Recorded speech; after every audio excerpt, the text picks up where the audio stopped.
Good morning, everyone. Good morning.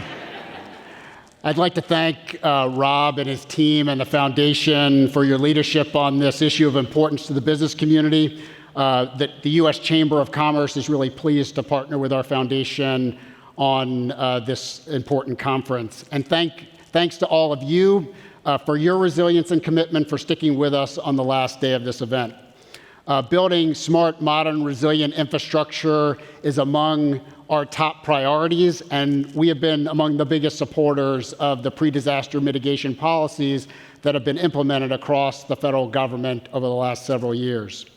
The idea is, how can we get the risks reduced and therefore the costs ahead of the next crisis? I want to highlight 3 observations over the last day and a half that kind of underscore these issues. So one is that more tools, more funding, and most importantly, more technical assistance is needed so communities and companies can access the resources that are out there. The second is that more policies and incentives for both companies and communities are needed to reduce these risks, and then finally, a whole of community approach is critical. If the building owner who implements hardening measures does so, and the road or the bridge still washes out, we haven't achieved our goals. So we have a very impressive panel of experts here today to focus on how we can reduce these costs. And so I'll introduce them, and then we'll have a question in response to the presentation that we just made, and then we'll dive into the discussion. So first we have Dan Kanuski, who's the Managing Director of Public Sector at Marsh McLennan. Then we have Roy Wright, who's the President and CEO of the Insurance Institute for Business and Home Safety. And finally, Romain Seguin, who is the CEO of Good 360. So wanted to ask each of you what your reaction to the information that Adam just presented. And certainly there's a significant challenge and opportunity ahead of us as we try to add up the exposure plus the climate risk and all these compounding crises. So first, we'll start with you, Roy. Yeah, I'm always mindful when we talk about billion-dollar disasters that when it crashed through your house, you actually don't care what the cumulative cost of it was. But Americans have a particular recency bias. And if we're trying to get people to take action, this cumulative effect of what's in the news and where is it going becomes super important. I think in light of the conversations we've had here, that I so appreciate what the Chamber has done on this conversation the last 2 days, there is an element of it that plays out through the grant programs, and that's really, really important, but there will never be enough grant money to really bend down this risk. It requires investments of people's hard-earned money. Right? So there's a top 25% or so of Americans who likely could afford to take these actions. How do we nudge them and incent them to do that? How do we get businesses to take those kind of actions? It's never one or the other. And I think with much of the Chamber's leadership, we've seen tremendous progress in terms of the federal investment that is coming. We got to look at these billion-dollar events and go, okay, can we get a collective set of people who want to do something about it? Romain, turn to you. Yeah, thank you all for joining us. I'm Romain, and I'm at Good 360, and we are a product philanthropist. And in my previous life at UPS, I had the opportunity to live in Louisiana and Florida. When I saw those states jump out at us, it was no surprise to me, but to having it personal, to have every human being with the disaster part, understanding it could be them, although, wherever you choose to live, that's where you live. But there's so much we can do to get prepared to mitigate the cost. Currently, we're 2 months ahead, when I say we, Good 360's disaster recovery department, of procuring products and pre-staging goods that will be needed. Because we can't think, well, we'll wait until it happens. We know it's going to happen with the data. I think there's going to be a lot of movement with artificial intelligence to even give us better insight of where we can get the funding, where we can get the product. How can we support certain geographic parts of the United States? And I want to close on the first like 7, 8 days of a disaster, everyone's there. Everyone's there. The news is there, everyone's there. But then it goes 2 weeks, 2 months, 6 months, and people are still displaced. They don't have a house to live in. They don't have a bed to sleep in. And that's where we really see our strength is the stages of a disaster, and can collectively, we can support all stages together to start mitigating some of that expense. Finally, Dan? Well, I certainly agree, and as someone who's been part, lucky or not, of a number of billion-dollar disasters, and having sat both in government during Hurricanes Katrina and Maria, and seeing really the devastating consequences, which really inspired me from the government perspective to do something about it, and that's why FEMA has the focus on resilience that it does today. That's going to help move the needle, but as Roy said, the government alone can't solve this problem. I think it will take incentives. It'll take incentives for individuals, as Roy said, but it'll also take incentives from a policy standpoint or incentives from other industries. And what I mean by that is, so from the federal standpoint, a strong incentive to build resilience is a federal grant. That requires an appropriation of funding, and luckily, there's a ton of funding out there, BRIC and other programs. But that incentive, that 2.0 version, would be something akin to, I would say, community disaster resilient zones, or CDRZs. Again, is that a federal program? Yes, but it's meant to incentivize behavior as opposed to just appropriating more and more money. And FEMA actually has additional authorities that it could implement if it chose to. So one of those is to move the federal cost share from 75% up to 85% if that community did the right thing before the disaster. And the right thing, it's all the stuff we're talking about, right? It's hazard mitigation, it's insurance. So I call on FEMA to implement that program, to incentivize that good behavior. And those of us in the insurance industry, or any industry that you represent, we need to see ourselves as risk managers, right? We are there to help people manage their risk. The same way that we did as emergency managers, we need to be doing in the private sector. Really important point, and Cedars increases the cost share from 75 up to 90% for some of those most vulnerable communities. So, and another important opportunity. So, Roy, turning to you and indicating through your organization's research that mitigated structures perform better in severe weather than otherwise, how can we persuade homeowners and business owners to take action on a sunny day through retrofitting and other actions? Absolutely. Yeah, I think this is critical. So IVHS, in a nutshell, we crash test houses against Mother Nature. Hurricane, flood, hail, wildfire, everything at full scale. And that then feeds a number of different streams. We do quite a bit towards building codes and what does it look like to know how to build better so that we can withstand what's coming. But 99% of Americans live in places that were built 5 or more years ago. We've got to look at the retrofit side of the equation. We know how to construct to withstand 135-mile-an-hour winds. We know what to do to properties to narrow the likelihood of ember ignition in wildfire zones. Many of those actions are things that would cost somewhere between $3,000 and $10,000.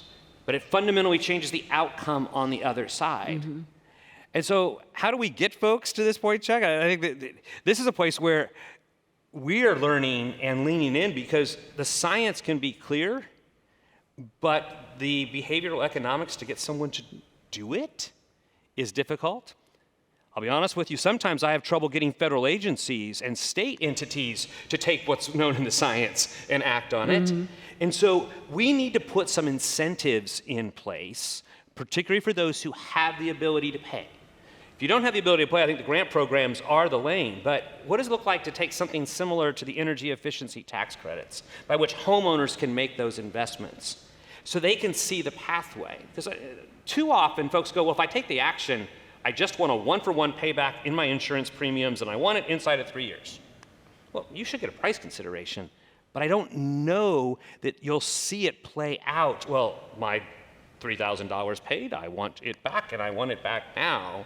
To your point, Romaine, it was this piece that goes, there is a financial side, but remember when it comes to disasters, there is the disruption of your life and the displacement of your family. You can't put dollar values on that. And so I think we've got to find ways collectively to show people the way and give them the nudges.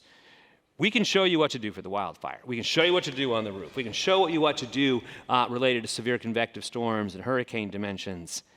We now need to be able to push through and get people to take actions as opposed to just explain it away and go, it won't happen to me. I hope it won't happen to me. You'll make sure it doesn't happen to me, right? And I think that's the place where too many Americans sit today.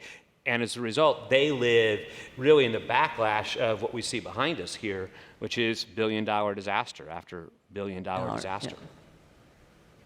Really important point. And at the Chamber, as you know, we like carrots more than sticks, so we appreciate that perspective.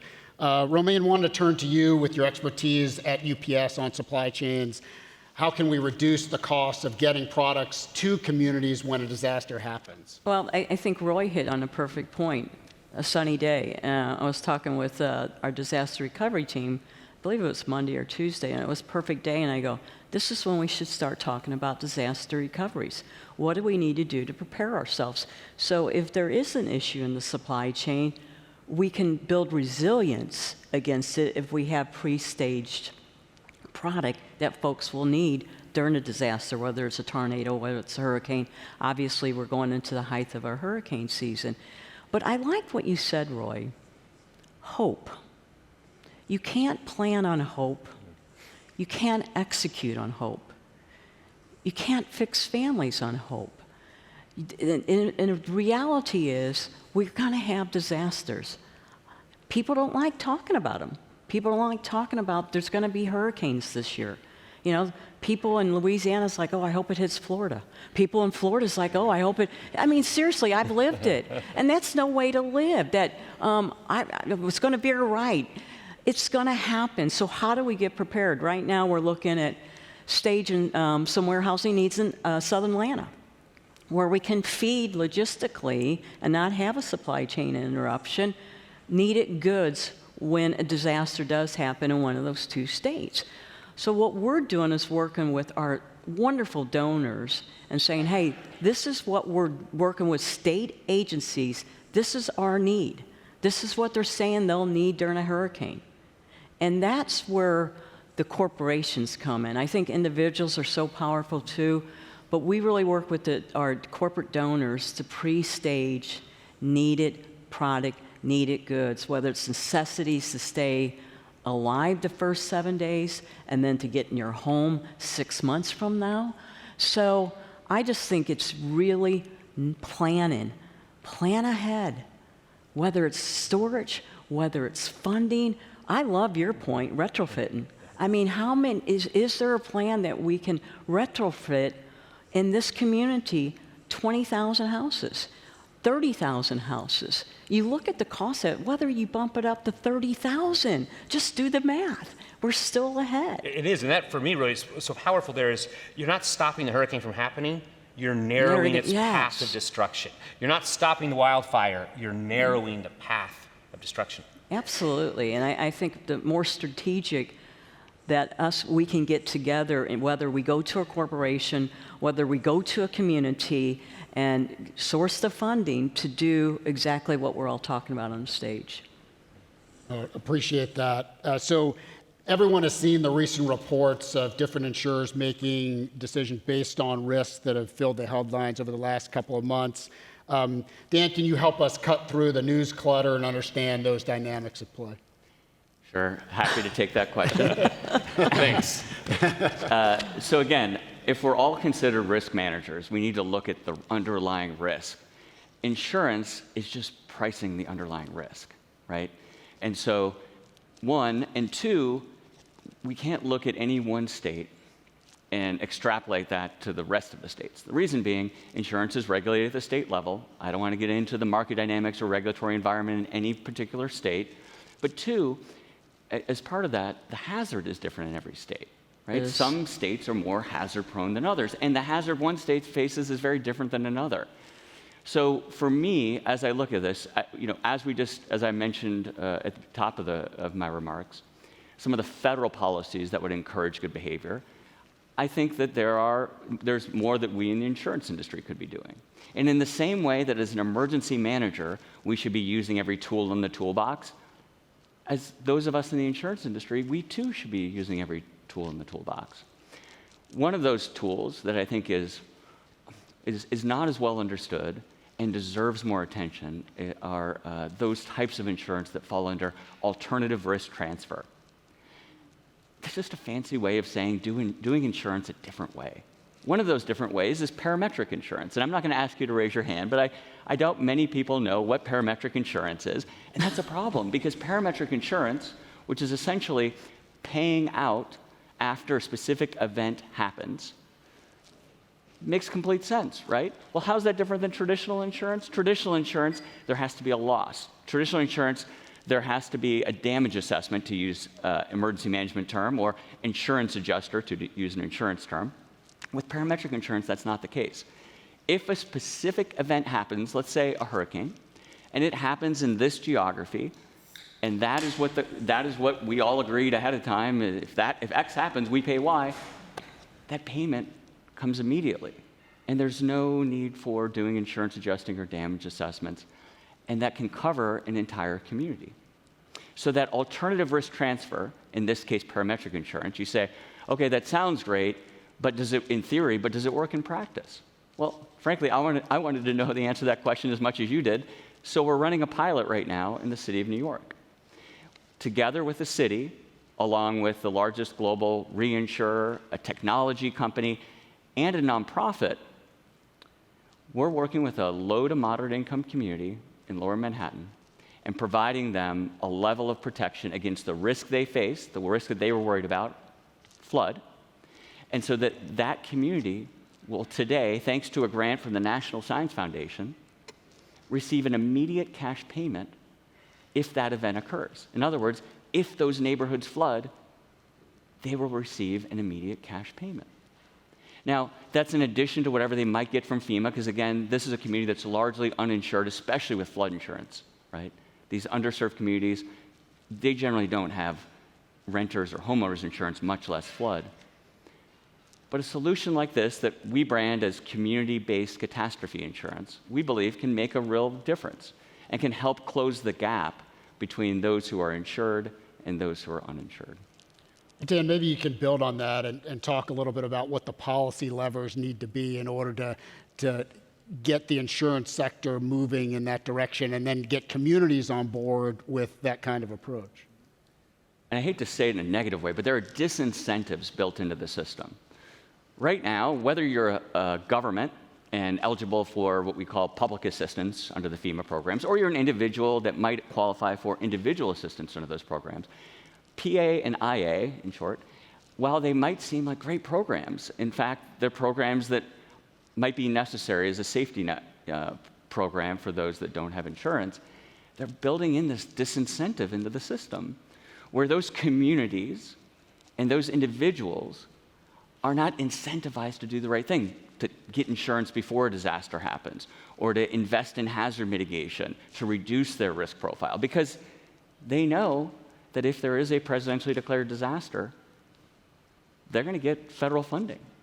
In other words, the taxpayers are paying for those losses rather than the individual, the community, or a collective entity that could be coming together and reducing that risk through risk reduction measures, through insurance, through a number of different ways.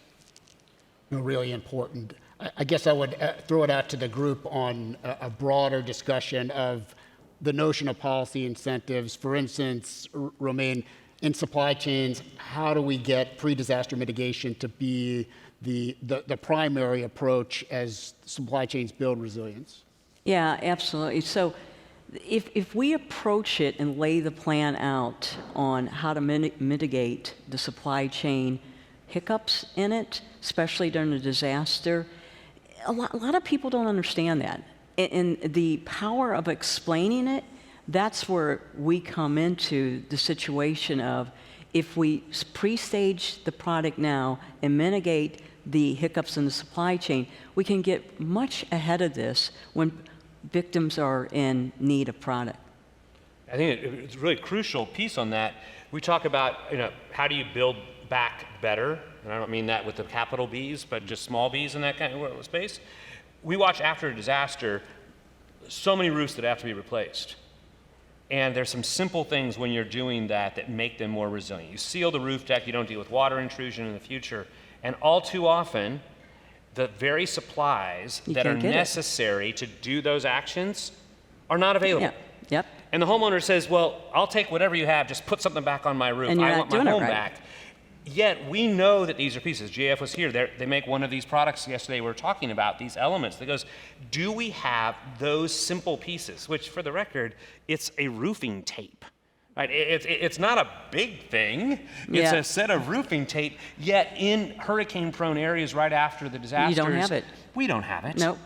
And we don't have the workforces often who swoop in right after knowing where to get those pieces. And so you talk about pre-disaster mitigation. Sometimes the pre-disaster mitigation is really about making sure that near-term recovery and repair frame has the availability that logistics have played out. The supply chain has it sitting there. Exactly. Otherwise, they're like, well, I got my roof back on. Well, it's not as good as it should be. I got a roof. I just need my life back.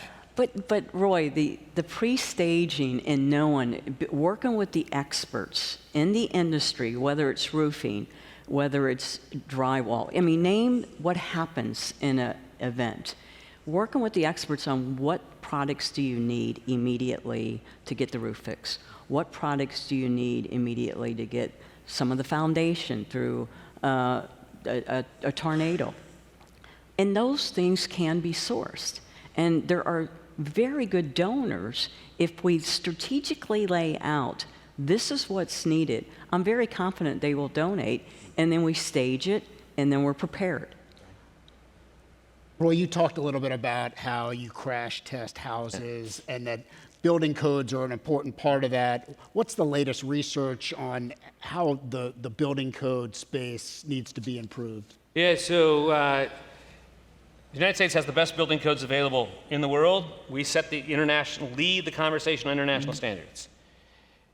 Of the jurisdictions across the United States, only 35% of jurisdictions have codes in place being enforced. We, the United States, are smarter than everyone else about this, yet 2/3 of our population live in places by which we know how to do better, and we make a very near-term financial decision that says, I want it just a bit cheaper. It's pretty discouraging to me, I'll be honest with you. So the last state to join the statewide building code piece was in 2008 when Louisiana joined. We're watching North Carolina try to roll their pieces back right now. We go into the middle of the country, and some good stuff happened in the legislation for FEMA to incent people to move towards building codes. And everyone's trying to water it down, and FEMA's trying to find ways to go, well, I know it's really hard to have a code in your state, so we won't hold you accountable for that. But after the disaster, which could have been narrowed in terms of its impact, they want all their bills paid. They want other taxpayers to send them the money for them to recover. We've got to lean in harder in this space. I do think the builder and developer community is taking these pieces. I think you watch the heat dome effects in the Southwest right now, and they are building from an energy efficiency way in Phoenix because they have to be able to stand 115-degree heat. But even when I go to California, who has some of the best pieces on wildfire codes, the communities one by one go, yeah, that's the right thing to do, but can we draw the map so that not all of town needs to build this way? Well, we went back into the analysis. So how much additional does it cost in the California context to do this? It's adding about $3,000 to the price of a $600,000 construction project.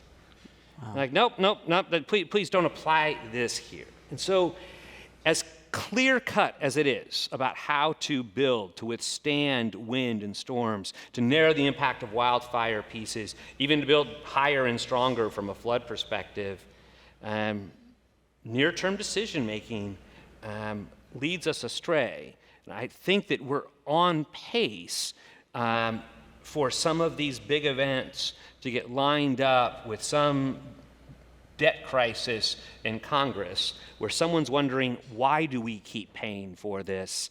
And Exactly. is that the point where we're going to finally go, you got to move forward and use what we know. Don't make this worse.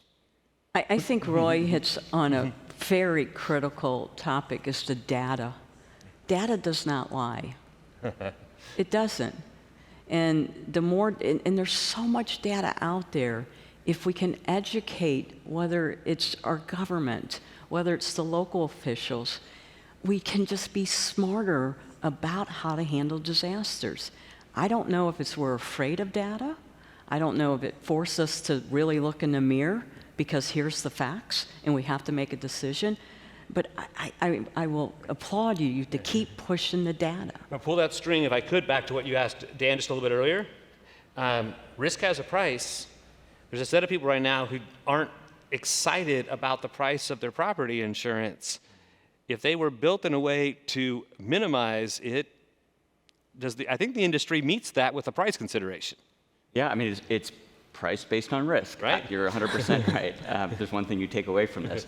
And I will say, the data, we need to have access to the data, and then we need to show people what that means. Exactly. And so I would say, so everyone's heard, back in my FEMA days, I would always highlight the 6-to-1 number, right? Because I thought that really resonated, especially with emergency managers. Every $1 invested in hazard mitigation saves $6 when a disaster occurs.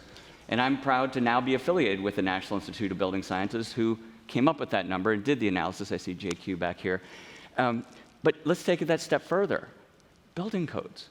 We know what the ROI is on building codes, but we need to do a better job of educating everyone what that ROI is. In fact, it's about 11-to-1, right? You go to a higher level building code from where you are to a disaster resilient building code, you could see an 11-to-1 benefit cost, which is amazing.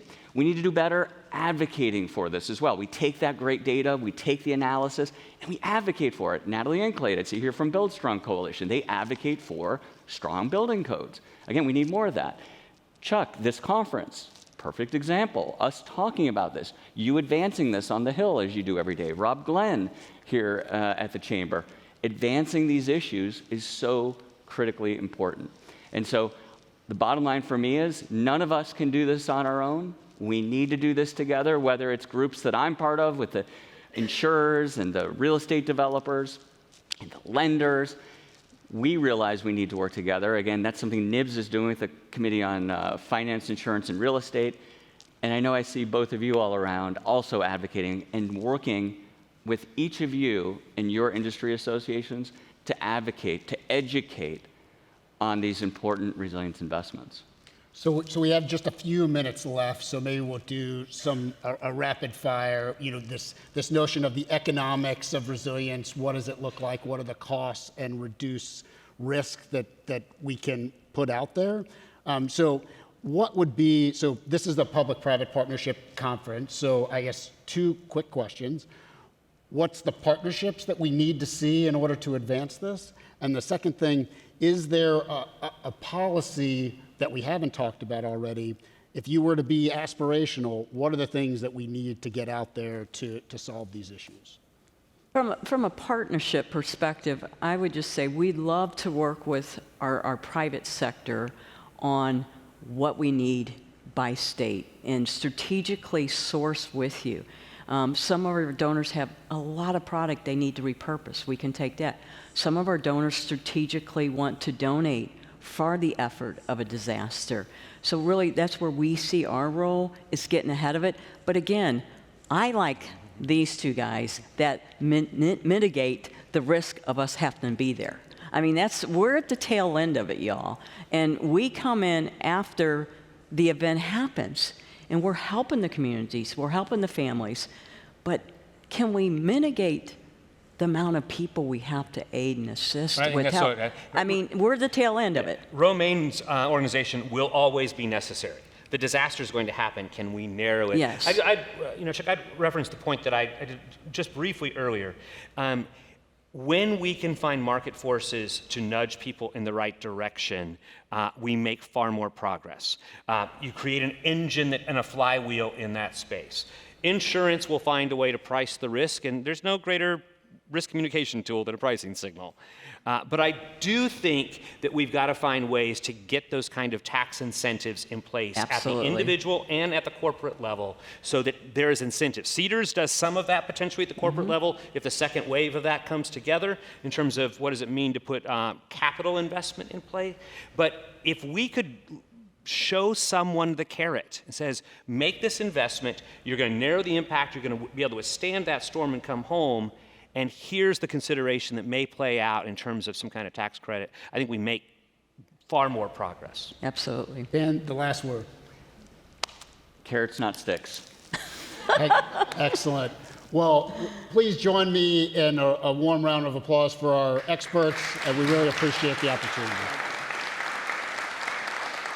Thanks so much.